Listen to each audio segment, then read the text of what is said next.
안녕하세요. 부스트입니다. 오늘은 앤디 형님하고 그 BMW 1200RT 차량을 시승하기로 했습니다. 그 진작에 이제 그 BMW 1200RT 명차라 그래서 타보고 싶었는데 몇 번 그 시승 요청을 드렸어요, 모터라드에. 그런데 날씨가 좀 너무 춥다고, 뭐 안전사고 위험도 있고 하니까 좀 따뜻해지면 하자, 뭐 이렇게 말씀하셔가지고 오늘 뭐 날을 잡기로 했습니다. 그래서 예, 뭐 워낙 명차라 오늘 뭐 시승이 좀 기대가 되네요. 예, 어떤 느낌일지 아주 궁금합니다.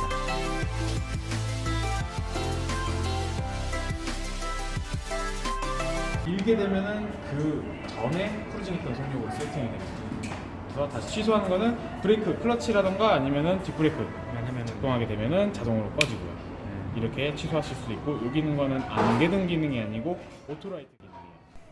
예, 분당 모터라드 시장님한테 이런 기본적인 스위치들, 뭐 사용 작동 방법, 그다음에 주의사항 뭐 이런 거 이제 설명 듣고 그 서류 작성하고 시승하기로 했습니다.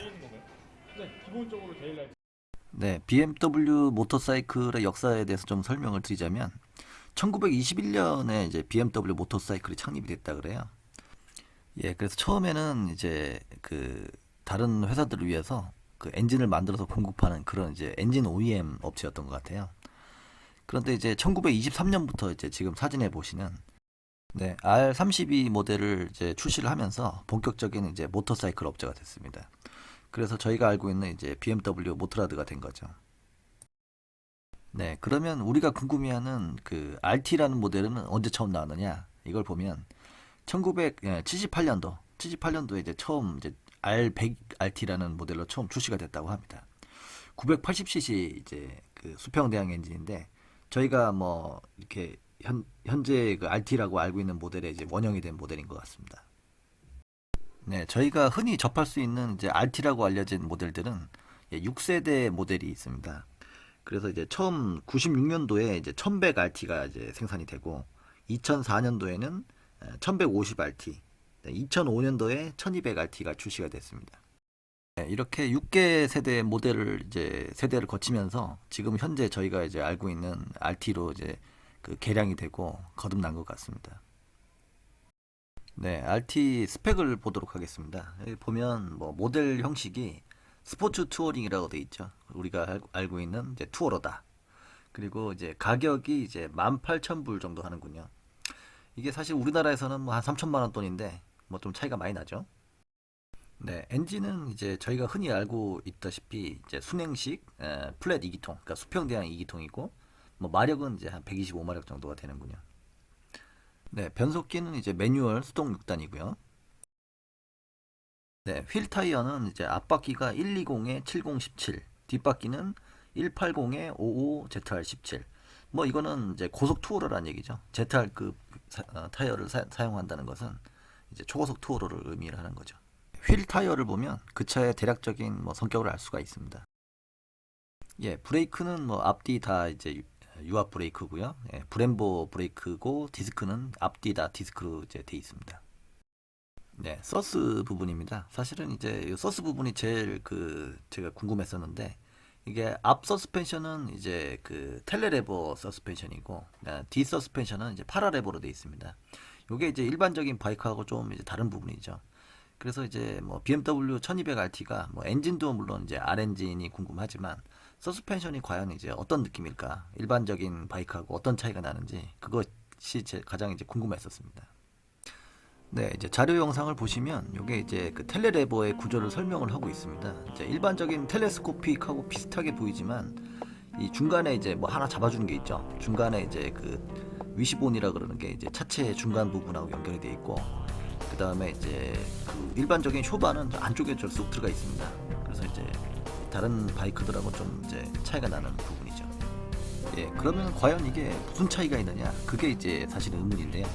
이게 뭐 쇼바가 2개 있느냐, 1개 있느냐, 아니면 뭐 중간에 1개 있느냐, 뭐 이런 차이도 있지만, 예, 사실 이제 이 텔레레버의 가장 핵심적인 부분은 이 휠 베이스를 유지를 한다는 것입니다. 무슨 말이냐면, 네, 여기 이제 애니메이션 영상을 보시면 텔레레버는 이제 뭐 파란 부분이 이제 하나 잡아주죠. 그러면 이렇게 뭐 장애물이 나타난다든가 이렇게 쇼바에 댐핑이 일어날 때 그 밑에 이제 초록색 부분 라인처럼 휠 베이스의 변화가 거의 없다는 겁니다. 이렇게 밑에 있으나 위에 있으나 이제 휠이 오르락내리락 하면서도 전혀 이제 휠 베이스가 변하지 않죠. 예, 요것이 이제 일반적인 이제 텔레스코픽 서스펜션에 달린 그 차량의 그 애니메이션입니다. 보시면 이제 중간에 이제 그 위시본이라고 해서 잡아주는 게 없죠. 그러니까 텔레스코픽이 이제 뭐 장애물을 바른다든가 아니면 댐핑이 일어날 때 이 텔레스코픽이 그냥 위아래로 이렇게 움직이기만 하죠. 근데 이게 문제가 뭐냐면 이제 밑에 초록색 부분처럼 그 텔레스코픽이 이제 수축을 하면서 휠 베이스가 짧아진다는 겁니다. 이게 문제라는 거죠. 일반적으로 이제 휠 베이스가 긴 차량들은 이제 급정거를 하더라도 앞으로 이제 수저박는 이런 이제 노즈 타입 현상이 좀 덜 일어나죠. 아무래도 이제 휠 베이스가 기니까요. 근데 이제 휠 베이스가 짧은 차량은 이제 반대 현상이 일어나는 겁니다. 이제 급브레이크를 밟았을 때 앞으로 좀 많이 쏟아지는 그런 느낌이 나죠. 그런데 이제 이 애니메이션처럼 텔레스코픽 그 서스펜션은 급정거를 했을 때 갑자기 이제 서스펜션이 그 짧아진다는 거죠. 서스펜션이 짧아지면서 휠 베이스도 같이 줄어드는 이런 이제 현상이 일어나 버리니까 운전자가 급격하게 이제 불안해지겠죠. 다시 설명드리면 안 그래도 이제 급정거할 때는 노즈 다이브 현상이 일어나는데 거기에 더해서 휠 베이스까지 짧아져 버리니까 이 내가 타던 차가 아니라 뭐 휠 베이스가 더 짧은 차를 타는 것처럼 이 불안감이 더 커진다는 겁니다. 그러니까 이제 그 불안감이 이제 더 증폭이 되는 거죠. 그런데 이제 거기에 더해서 요즘에는 이제 전자식 서스펜션이라고 하지 않습니까? 그래서 그 노즈 다이브 현상이 일어나는 걸 갖다가 그 자동으로 이제 전기적으로 댐핑을 딱딱하게 만들어줘서 그때그때 이제 조정을 한다는 거죠. 그래서 이제 앞으로 이제 쏟아지는 현상을 최소화하면 이제 하드웨어적으로나 뭐 소프트웨어적으로 이런 그 노즈 다이브 현상을 최소화할 수 있는 겁니다. 예, 그래서 요즘에는 이제 뭐 텔레스코픽 차량도 이제 전자 서스펜션이 적용이 되면서 뭐 이런 부분들이 조금 뭐 그 줄어들긴 했습니다. 하지만 휠 베이스가 뭐 전혀 안 변하는 차하고 휠 베이스가 이제 변하는 차지만 뭐 전자적으로 잡아주는 거하고는 조금 아무래도 뭐 텔레레버 쪽이 더 유리하지 않겠습니까? 예, 그런데 이제 요 텔레레버도 조금 단점이 있는 게 뭐냐면 요런 이제 텔레스코픽 그 프레임이 서스가 있는데도 불구하고 중간에 또 이제 쇼버가 또 있으니까 이 중간에 공간을 많이 차지한다는 겁니다. 그래서 이제 라제타도 이제 양쪽으로 나누어서 이제 설치를 해야 되고 이런 부분들이 이제 무게 증가를 일으키는 거죠. 그래서 최근에 나오는 뭐 슈퍼바이크 뭐 이런 것들은 BMW도 뭐 텔레레버를 쓰지 않고 일반적인 그 텔레스코픽에다가 전자장비만 설치를 하는 경우가 있는 것 같아요. 무게가 이제 중요한 거죠. 네, 이것이 이제 후륜에 사용되는 이제 파라레버 서스펜션입니다. 일반적인 이제 그 후륜 서스펜션에 비교해서 밑에 이제 링크가 하나 더 있죠. 그래서 이것도 이제 마찬가지로 텔레레버처럼 그 후륜 서스펜션이 항상 이제 그 휠 베이스를 일정하게 유지하게끔 해주는 그런 역할을 하고 있습니다. 예, 이렇게 정확하게 설명드린 이유가 뭐 BMW 바이크만의 그런 뭐 그 첨단 기술이 많지만 이 서스펜션 부분이 가장 이제 특별한 것 같아요. 그래서 이 부분들을 이제 미리 좀 개념을 설명드려야 나중에 이제 리뷰할 때 왜 차이가 나는지 이해하실 것 같아요. 1200RT 이제 스타일링에 대해서 좀 말씀드리겠습니다. 뭐 워낙 이제 뭐 그 유명한 차라 뭐 흔히 이제 많이 보셨을 거예요. 그래서 제가 뭐 딱히 뭐 말씀 안 드려도 잘 뭐 알고 계시겠지만 이 그 RT만의 특유한 그런 이제 부분이 있습니다. 그 큰 카울이라든가 투어러의 정석이라고 할 수 있는 그 파니어 케이스, 탑박스, 엔진하고 이제 그 차체 사이에도 거의 대부분 이제 카울이 다 막혀 있죠. 이 방풍 성능이 엄청 이제 뛰어난 그런 형상입니다. 네, 전륜에는 이제 브렘보 브레이크가 이제 장비가 돼 있고요. 흙바지도 아주 멋있게 생겼습니다. 각이 이렇게 탁탁 꺾어진 것이 그 약간 좀 미래의 송구 같은 그런 느낌이라고 할까요? 네, 또 빼놓을 수 없는 것이 이제 그 부엉이 눈이죠. 그 RT만의 그 독특한 카리스마입니다. 네, 백미러도 아주 독특한 부분인데요. 이게 좀 밑에 달려 있고 또 이 페어링하고 일체형으로 돼 있어요. 그래서 처음에는 이 운전할 때 백미러 보려고 밑을 봐야 되니까 좀 적응이 안 되더라고요. 네, 시트 부분도 그 운전자하고 이제 동승자를 위해서 이렇게 시트가 분할 시트가 돼 있어요. 텐덤을 안 하시는 분들은 이제 별로 신경을 안 쓰시는 부분인데 이게 텐덤을 하게 되면 이 일체형 시트하고 그 분할 시트하고 차이가 좀 많이 납니다. 네, 계기판 부분도 아주 멋지게 잘 디자인 되어 있는데 좀 기능을 설명하는 그 중앙 부분에 그 LCD 디스플레이가 조금 약간 작은 느낌이 있어요. 네, 좌측 핸들바 부분을 보면 일반 뭐 차량들하고 좀 비슷하지만 좀 틀린 부분에 이제 크루즈 컨트롤이 있고 그 돌리는 게 있죠. 조그 셔틀 같이 생긴 거. 저 부분이 이제 그 뭐 펑션 기능을 갖다 선택하는 그런 역할을 하고 있습니다. 그래서 선택하고 클릭하고 뭐 이런 부분까지 동시에 되더라고요. 네, 클러치도 조작을 해보면 이게 조절식이고 그 아주 조작하면 가볍습니다. 예, 유압이라 이제 그런 부분도 있지만 다른 메이커들 제품보다 좀 깔끔한 느낌인 것 같아요. 네, 우측 핸들바에도 보시면 엔진 스톱 스위치하고 뭐 펑션 스위치들이 있어요. 또 아래에 보면 이제 그 12V 시거잭이 있는데 시거잭이 이제 유럽식이라 우리나라 거하고는 좀 맞지 않는 것 같아요. 열쇠 구멍 있는 부분을 열면 그 조그만 이제 사물함이 나오는데 거기에는 이제 USB 그 잭이 있어서 핸드폰 충전을 할 수가 있습니다.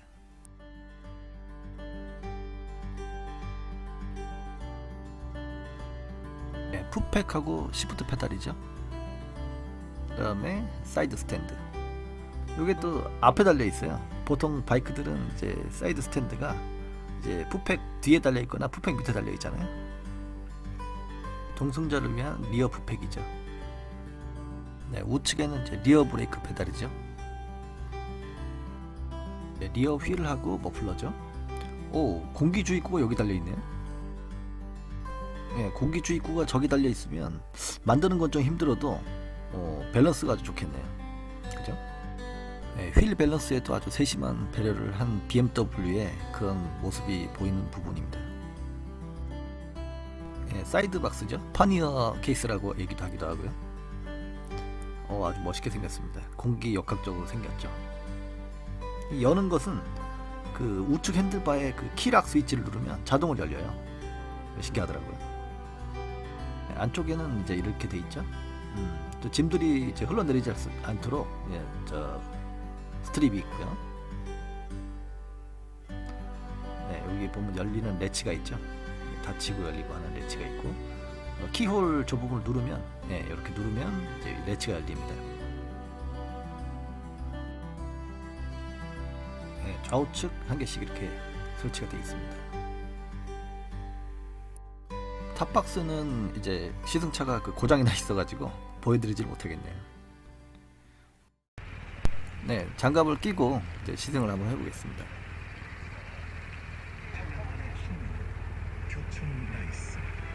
쌀가루로 튀겨 바삭하고 오디오가 라디오 어떻게 끄는 세 거더라? 가지 요리를 선보입니다. 교촌 라이스 세트로 즐기세요. 라디오 이거 조작 방법을 배웠는데 그새 까먹었네. 하면 되는 거 아니야? 이거 어떻게 하더라? 국내 경찰률 2016 아, 시장님이 꺼주시네. 아, 오디오 그러니까. 스위치가 이제 옆에 따로 있었구나. 맞다. 네, 고맙습니다. 네. 예, 이게 사이드 스탠드가 아까 말씀드린 것처럼 앞에 있어가지고 한참 찾게 돼요. 풋팩 밑에 있어야 되는데 저 앞에 있어가지고 크러치 감을 좀 익히고 나서 도로로 나가보도록 하겠습니다. 네. 한 바퀴 돌면서 이제 크러치 한번 좀 감을 한번 느껴보고요. 괜찮네요. 아주 부드럽고 좋습니다, 느낌이. 네, 괜찮아요. 네, 이제 나가보도록 하겠습니다. 예, 이게 시승 조건이 이제 그 거리가 20km예요. 그래서 멀리까지는 못 갈 것 같고, 그리고 여기 이제 분당 모터라드에서 서울공항에 있는 데까지 한번 갔다가 올 예정입니다.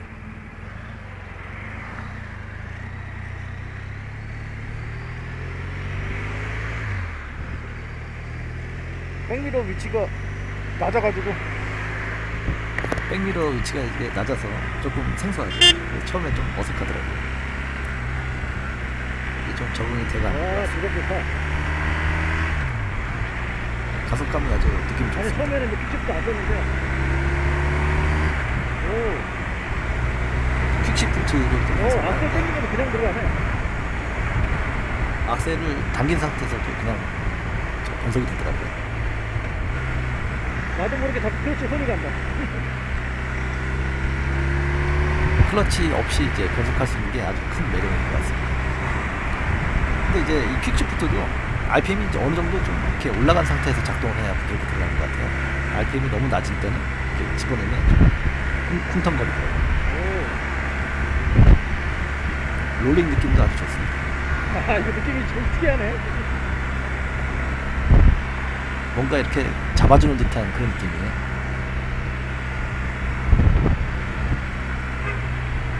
아마 이제 서스 때문에 그런 것 같은데 뭔가 이제 출렁거리거나 아니면 휘청거리거나 뭐 이런 느낌이 전혀 없어요. 오늘 코너링 느낌이 이거 특이하다. 아니, 부드럽기도 하지만 누가 막 이제 전동으로 막 도와주는 그런 느낌이야. 감이 완전히 좀 틀리다. 예, 발 착지성도 좋고 니 그립이 아주 잘 나오고 아, 그래요? 있습니다. 이게 다리를 이렇게 탱크 쪽으로 붙이면 착 감기는 게 아주 느낌이 아주 괜찮더라고요. 예, 기어 변속 느낌이 아주 부드럽습니다. 그러니까 이제 각 단에 이제 들어가고 나오고 뭐 이렇게 기어를 뺄 때 느낌이랄까 들어갈 때 느낌도 상당히 이렇게 부드러운 것 같아요. 예, 기어 변속 느낌이 할리처럼 뭐 마냥 부드러운 것도 아니고 또 그렇다고 듀카티처럼 이렇게 뭐 카랑카랑한 이런 느낌도 아니고 일본 차처럼 뭐 이렇게 가벼운 느낌도 또 아니에요.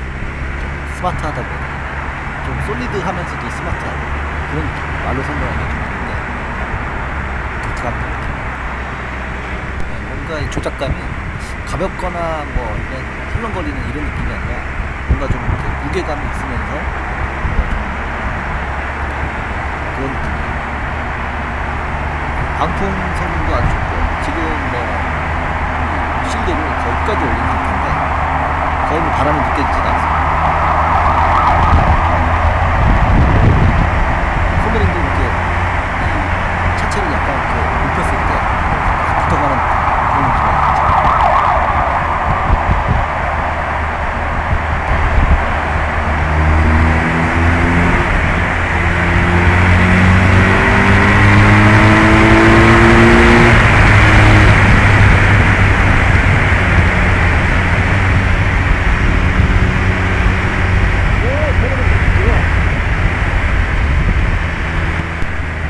터널 안에서 한번 당겨보니까 스로틀이 아주 느낌이 좋아요. 잘 나가는 듯한 느낌인데 이게 뭐라 그래야 되나 좀 뭔가 이제 절제된 듯한 느낌이라고 해야 될까요? 뭐 두카티처럼 이렇게 화려하게 막 치고 나가는 이런 느낌도 아니고 잘 나가면서도 뭔가 이렇게 스마트하다고 해야 되나 절제된 듯한 그런 이제 안정감이 느껴집니다. 이게 아마 전자식 스로틀이기 때문에 그런 것 같아요. 이게 스로틀 레버하고 뭐 와이어로 이렇게 엔진하고 연결되어 있는 게 아니라 전자식 스위치거든요. 스로틀. 네, 그래서 이제 로드 모드를 하고 다이나믹 모드하고 모드를 바꾸면 가속감도 바뀌어요. 그래서 조작감도 워낙 가볍지만 또 가속도 다른 프로그램이 적용되는 것 같습니다. 네, 이게 스네칭을 해보면 이게 엔진하고 그 스로틀 레버하고 와이어로 연결되어 있지 않다는 것을 느낄 수가 있어요. 그렇다고 뭐 느낌이 나쁜 건 아니고요. 엔진 질감이 되게 좋네요. 네, 이제 브레이킹 느낌을 좀 말씀드리면 사실 이게 제일 궁금했던 부분인데 이 앞에 이제 서스펜션이 텔레 레버하고 뒤에는 이제 파라 레버로 되어 있지 않습니까? 그래서 그 브레이킹 할 때 이렇게 뭐 노즈 다이브가 얼마나 일어나는지 그게 그 부분이 상당히 궁금했었는데 실제로 이렇게 해보니까 이렇게 뭐 앞이 이렇게 주저앉는 듯한 그런 느낌이 아니라 그 바이크 자체가 전체적으로 이렇게 내려가는 듯한 그런 느낌이 좀 들었어요. 그러니까 이제 일반적인 바이크는 앞에만 이렇게 내려가는 느낌인데 그 ESA가 뭐 작동해서 그런지 모르겠지만 아니면 뭐 하드웨어 탓인지 모르겠지만 약간 이제 전체적으로 약간 이렇게 내려가는 듯한 느낌만 들고 그렇게 노즈 다이브 현상이 이렇게 급하게 일어나질 않더라고요. 한 가지 이제 느낀 거 말씀드리면 이제 엔진 부분인데 가속할 때나 아니면 이렇게 스네칭을 줬을 때 좀 수평대형 엔진이니까 저는 사실 은근히 좀 좌우로 흔들리지 않을까 뭐 이런 생각을 했었는데 실제로 그런 느낌을 받지 못했어요. 아주 뭐 회전 질감이 부드럽고 뭐 이런 것만 느꼈지 옆으로 이렇게 뭐 흔들린다든가 뭐 이런 거는 거의 못 느끼겠습니다. 사실 이제 수평대형 엔진만의 그런 토크 반동이라고 해야 될까요? 토크 반동을 좀 느끼고 싶었는데 뭐 처음에만 그 그러면 부분이 좀 아쉽네요. 이다음부터는 뭐 앞을 당기면서도 기어 부분이 그냥 되네. 또 하나 이제 아쉬운 부분은 이건 뭐 차가 잘못된 건 아니고 저희가 시승을 하는 코스가 이제 직선 코스만 타다 보니까 사실 이제 코너는 경험을 못 해봤어요. 좀 이렇게 산길 같이 이렇게 좀 꼬불꼬불한 길에서 한번 누워봐야 되는데 사실 이제 뭐 누워보지는 못했어요. 다음에 뭐 시승할 기회가 있을지 모르겠지만 한번 코너에서 한번 누워봤으면 좋겠네요. 어떤 느낌일지도 궁금하고 코너에서 또 브레이킹을 할 때 또 어떤 느낌일지 또 그것도 궁금합니다. 네, 이제 시승을 마치고 이제 뭐 총평이라고 해야 될까요? 총평 이제 전체적인 느낌을 좀 말씀을 드려보면 이 바이크는 뭐 이런 바이크다 뭐 이렇게 이제 말씀을 좀 드려보고 싶은데 사실은 이제 이게 가격이 좀 이렇게 비싼 바이크잖아요. 그러다 보니까 과연 이 차가 이 차의 가격만큼 가치를 하는가 뭐 이런 부분이 이제 가장 이제 궁금했던 부분 중에 하나입니다. 네, 그런데 이제 실제로 타보니까 차 아주 멋지게 잘 만들었어요. 뭐 이런 BMW만의 첨단 뭐 기술들도 들어가 있고 조작감이라든가 이런 것들이 절대 이제 싼 그런 느낌이 아니었어요. 상당히 이제 절제되면서도 그 아주 솔리드한 그런 느낌이었기 때문에 과연 뭐 그런데 이제 소비자 입장에서야 뭐 아무래도 바이크 가격이 싸면 더 좋겠죠. 예, 그래서 이제 그런 측면에서 보면 사실은 이제 일제 바이크들이 가장 가성비가 높은 건 사실입니다. 그런데 이제 뭐 BMW만의 그런 뭐 가치는 있는 것 같아요. 근데 과연 이제 그 갭을 그 BMW가 이제 어떻게 할 것이냐 그게 이제 사실 관건이죠. 뭐 서비스라든가 아니면은 뭐 고객 대응이라든가 뭐 이런 부분들이 좀 더 일제 바이크나 아니면 타 바이크에 비해서 좀 더 좋아야 되지 않겠느냐 뭐 이런 부분들이 조금 필요할 것 같고요. 사실 이제 모토라드가 뭐 서비스라든가 이런 고객 케어에 대해서 그렇게 좋은 소리를 못 듣는 게 사실이거든요. 그래서 그런 부분들을 좀 개선을 한다 그러면 향후 또 뭐 BMW 바이크가 좀 더 시장에서 더 좋은 평가를 받지 않을까 뭐 이런 생각도 듭니다. 또 한 가지는 이제 사실은 시승하기 전에 이제 생각한 것은 이 바이크는 이제 누구를 위한 바이크인가 뭐 이런 생각을 좀 해봤어요. 왜냐하면 좀 RT라는 차가 좀 가진 그런 느낌이 좀 아재 바이크라는 그런 느낌이 좀 있지 않습니까? 아니면 뭐 텐덤을 한다든가 뭐 이런 이제 느낌이었는데 사실 뭐 맞는 얘기죠. 뭐 이렇게 오디오도 달려 있고 약간 이제 골드윙 같이 이제 약간 뭐 좀 아재 분위기 나는 건 사실인데 사실 그런 걸 100% 이제 이 바이크에 적용시켜 가지고 이건 아재 바이크다 이렇게 얘기하기는 사실 쉽지 않아요. 뭐랄까 이렇게 여행을 좋아하시고 뭐 좀 젊으신 분들도 충분히 탈 수 있는 이제 그런 바이크일 것 같아요.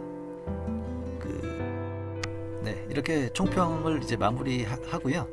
사실은 이제 첫 시승기죠. 첫 시승기인데 뭐 좀 장황하게 말씀드린 것 같기도 하고 뭐 또 좀 제가 이제 다른 사람들하고 좀 다르게 이제 포커스하는 그런 시승기를 좀 생각을 한 부분이 있었어요. 그래서 뭐 끝까지 시청해 주셔서 감사드리고요. 다음에는 또 다른 차종의 시승기를 한번 가지고 또 찾아뵙도록 하겠습니다. 고맙습니다.